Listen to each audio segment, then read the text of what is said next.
Бұның барлығы қолдан жасалып жатқан дүние, ардақты ағайын. Мына баспана бағасының өсуін тоқтатуға да және тұрақтандыруға да болады. Әрине ол үшін мемлекеттің ықпалы керек, үлкен ауқымды жұмыстар жасалу керек. Ең алдымен мына мәселеге көз жүгіртейік. Неге баспана бағасы соншалықты қымбаттап кетті?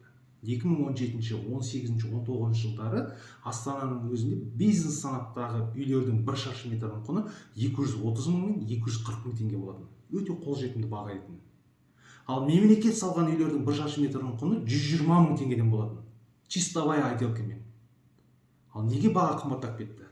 Бізге оның кейін карантин келді. Үй қамақта отырдық барлығымыз. Доллар көтерілді, теңгеміз құлдырады, девальвация болды, баға қымбаттады. Құрылыс компанияларына ешкім ескерту жасаған жоқ. Неге үйттің, неге солай жасадың деген сияқты. Олардың айтуынша біз 60-70% құрылыс материалын шетелден алып келеміз, оны долларға сатып аламыз, сондықтан баға өсті деді. Болды. Артынша мемлекет бірыңғай зейнетақы қорындағы ақшаны қолдануға рұқсат берді. Яғни құрылыс компанияларының үйлеріне сұраныс пайда болды. Баға бір емес 3-4 есеге өсіп кетті. Құрылыс компаниясы дәл осы жерде ашкөздік танытты. Ол кезде де бұларға ешкім үндеген жоқ.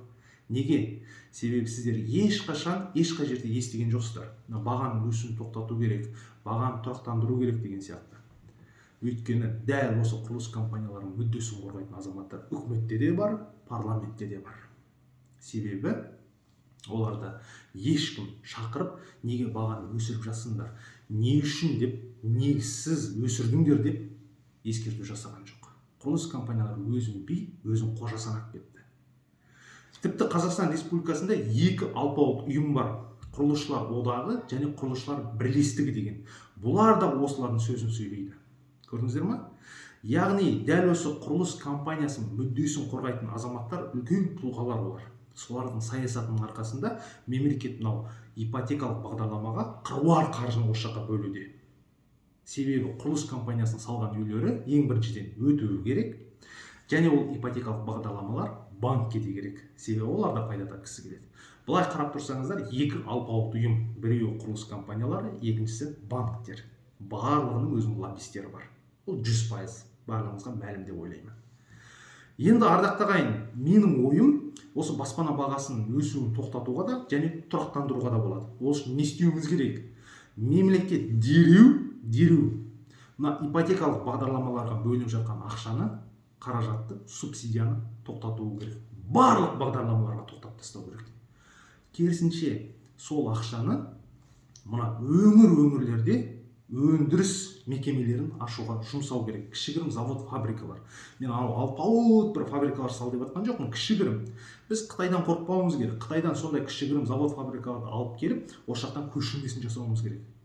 Қытайдың тәжірибесін алуымыз керек. Қытайдың тәжірибесін қайталауымыз керек. Неге олар әлемдік брендтерді копиясын шығарып сатып, бүткіл әлемді жаулап отыр қазір? Киімде тігеді, телефонда өндіреді, машинаны да шығарады. Міне осындай жағдайға біз жетуіміз керек. Біз шикізат мемлекетінен өндіруші мемлекетке айналуымыз керек. Яғни дәл осылай жасайтын болсақ, біз халқымыздың жағдайын көтереміз. Және қыруар қаражатты ауыл шаруашылығына бөлуіміз керек. Себебі ауылдан қазір көптеген азаматтар үдіре көшіп жатыр. Астанаға, Алматыға, Шымкентке, Ақтауға ауыл бос қалып жатыр. Біз ауыл шаруашылығына ақшаны бөлуіміз керек. Ішкі миграцияны тоқтатуымыз керек. Қытайда әр провинцияда мынандай бір схемасы бар екен. Мұқият тыңдаңыздар.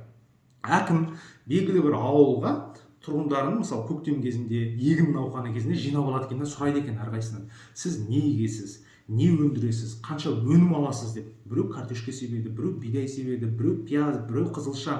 Яғни соның тұқымының өзін қол жетімді бағада тікелей жаңағы жеке ауылдың тұрғындарына бөліп береді екен. Кейін күз мезгілі, орақ мезгілі келген кезде әрқайсынан жаңағы үстінен көрген пайданы мемлекет тікелей өзі бекіткен бағада сатып алады да қалаларға, сөрелерге жібереді. Міне көрдіңіздер ме? Арадағы делдалдар жоқ. Яғни жұмыс бар. Бағана өндіріс мекемелерін ашып тастадық. Халықта жұмыс бар. Халықтың жағдайын жақсартуымыз керек. Міне сол кезде халық банкты өзі таңдай алатын болады. Халықтың жағдайы жақсы ғой. Ол кезде уже ол құрылыс компаниясының өзінің талабын қоя алады. Әйтпесе қазір жарнамасы өте көп қой. Мысалы Комфорт плюс санаттағы бизнес элементімен деп неше түрлі жарнамалар айтады, сата береді. міне осы жерде тағы да құрылыс кодексін қабылдауымыз керек. Комфорт санаттағы үйлер олар қандай болу керек, оның сипаттамасын нақты кодекске жазуымыз керек. Мысалы, осынша радиусте балабақшасы болу керек, ақылды клубтары болу керек, ақылды үй болу керек, осынша радиусте жаңағы мектебі болу керек, аялдамасы болу керек, саябағы болу керек деген сияқты. Бизнес санаттағы үй қабырғасының биіктігі 3 метр, одан кем болмау керек, бір площадкеде 2-3 пәтер ғана болу керек деген сияқты.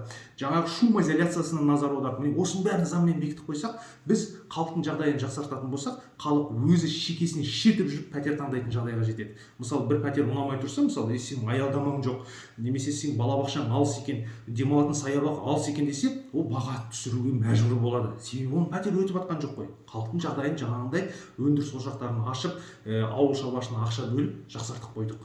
Және біз қазіргі кезде банкке тәуелдіміз да, егер халықтың жағдайын жақсартатын болсақ, банк бізге тәуелді болады. Содан кейін біз жаңа бір ғана банктың шеңберіне шыға алмай, соның айналасында жүрміз да, бізге конкуренция керек. Біз монополизмнан конкуренцияға өтуіміз керек. Яғни шетелдік банктерді кіргізуіміз керек. Тұрғын үй жинақ, құрылыс жинағын іске асыратын басқа да банктерді алып келуіміз керек. Олар өздерінің сол кезде өнімдерін сіздерге ұсына алатын болады. Неге мысалы Америкада, Европада 2%, 3%-бен несие беріледі? Себебі олар халыққа неше түрлі бағдарламаларды өздері ойластырады, өздері ұсынады, міне көрдіңіздер ме? Ал біздегі қалай?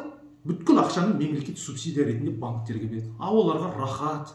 Сіз жаңа мемлекет салған арзан-құрзан үйді аласыз, алсаңыз да аласыз, алмасаңыз да аласыз, себебі оны мемлекет ұсынып жатыр, мемлекеттік бағдарламамен. Ал мен басында айтқандай жағдайды жасайтын болсақ, сіз өзіңіз керемет үйді сатып алатын жағдайға жетесіз. Және өзіңіз банкты таңдайтын халге жететін боласыз. Міне ардақты ағайын, менің айтқаным осы. Білмеймін, дәл осы видеома лайкты басып, жан-жаққа таратпасаңыздар ренжимін. Сондықтан аямаңыздар.